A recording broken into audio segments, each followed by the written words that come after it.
Potrebbe essere stato per uno scambio di persona che Paolo Tescari, 47enne originario di Marghera ma trasferitosi in Texas nel 2010, è stato ucciso giovedì scorso da un 17enne.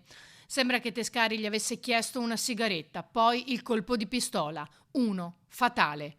Un passante avrebbe assistito all'omicidio chiamando i soccorsi e raccontando ciò che aveva visto, anche fornendo una descrizione dell'assassino, poi fuggito a bordo di un veicolo. I soccorritori hanno cercato di rianimare Tescari, ma non c'è stato nulla da fare, mentre il 17enne sospetto è stato bloccato e fermato poco lontano. Si trova in carcere e sembrerebbe abbia già confessato, ha scritto la sorella di Tescari in un post su Facebook che, prosegue, Paolo non ha vissuto una vita violenta. Una testa dura sì, si legge, ma non era aggressivo. Gli hanno sparato per un malinteso, non faceva parte di nessuna gang o gruppo criminale. Anche suo marito, originario di Treviso, ha spiegato che Paolo sarebbe stato ucciso per un malinteso.